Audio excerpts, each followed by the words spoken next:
আসসালামু আলাইকুম, সবাই কেমন আছেন? আশা করি ভালো আছেন। আল্লাহর রহমতে আমিও অনেক ভালো আছি।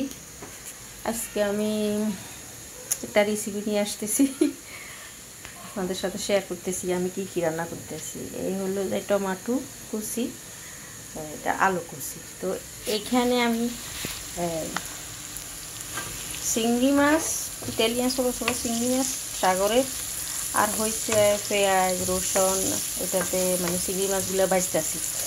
এই যে, তো এখানে পরে কি দিব পরে দেখাবো। আর এখানে হয়েছে যে এই যে করলা ভাজি করতেছি, করলা ভাজি তো চিংড়ি মাছ দিলাম, আলু একটা আর করলা ভাজি। আর এখানে এখানে হয়েছে যে শক্ত মুরগি রান্না করতেছি।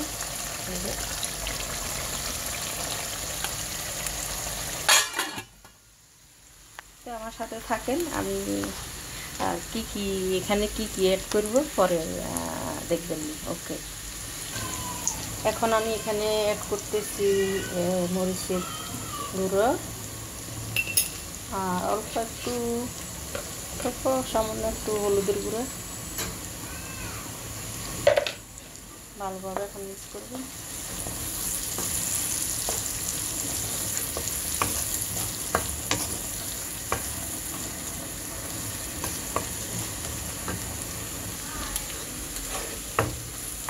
মরিচ কষানি হয়ে গেছে, হলুদ মরিচ। এখন আমি এখানে অ্যাড করব টমেটো কুচি আর কাঁচামরিচ কুচি।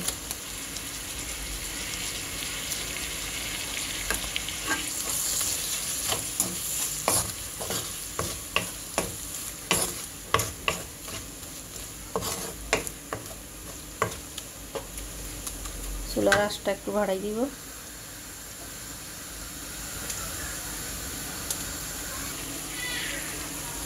টমেটো মরিচ কষানি হয়ে গেছে, এরপর যে আমি দিয়ে দিতে আছি একটা আলুকে আমি এভাবে কেটে নিছি, এটা দিয়ে দিতেছি। আমি যেভাবে রান্না করতেছি এইভাবে রান্না করি, আপনারা বাসায় ট্রাই করবেন, দেখবেন অনেক ভালো লাগবে। এটা একটা মজাদার খানা।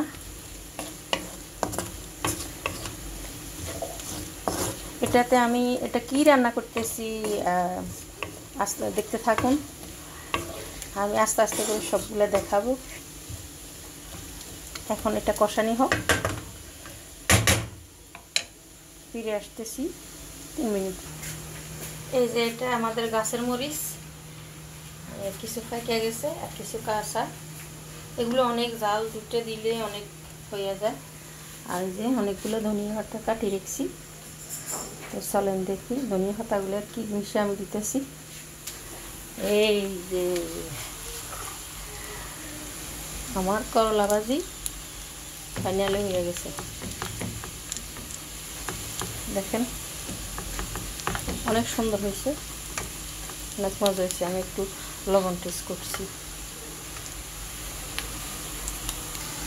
দেখি আমার মাংস কি অবস্থা। মাংস কষানি হয়ে গেছে, যে আমি যে 2টা আলু কেটে রেখেছি, যে নাতিন আমার ছেলে এটা পছন্দ করে মাংসের সাথে আলু দিলে, তা আমি এখানে আলু অ্যাড করছি। এই যে আমার আলু কষানি হয়ে গেছে, আপনাদেরকে এতক্ষণ অপেক্ষা করাচ্ছি, আর এই যে আর অপেক্ষা করাবো না। এই যে ফাইনাল জিনিস, এটা কি, এটা মিষ্টি আলুর শাক। হ্যাঁ, এটা কিন্তু অনেক মজা, অনেক মজা। ইটালিতে বসে আমরা এই শাক মানি খাইতেছি, আলহামদুলিল্লাহ। আমরা অনেক ভাগ্যবান মানুষ, কোনো জিনিসের অভাব নাই। সব কিছু বাংলাদেশি যত জিনিস আছে সব কিছু আমরা এখানে ভোগ করতেছি, সব পাওয়া যায়। হয়তো বা একটু টাকা বেশি লাগে, তাতে কি হয়েছে, মানে আমরা তো জিনিসটা পাইতেছি। জুলাই আগস্ট কিন্তু একটু দাম কমে থাকে, কেননা সিজনালি সবজি জিনিস যখন দেশের থেকে আসে তখন একটু দাম বেশি থাকে। তো থাকেন আমার সাথে। শক্ত মুরগি রান্না করা শেষ, এরপর দিয়ে আমি চুলা বন্ধ করে দিব।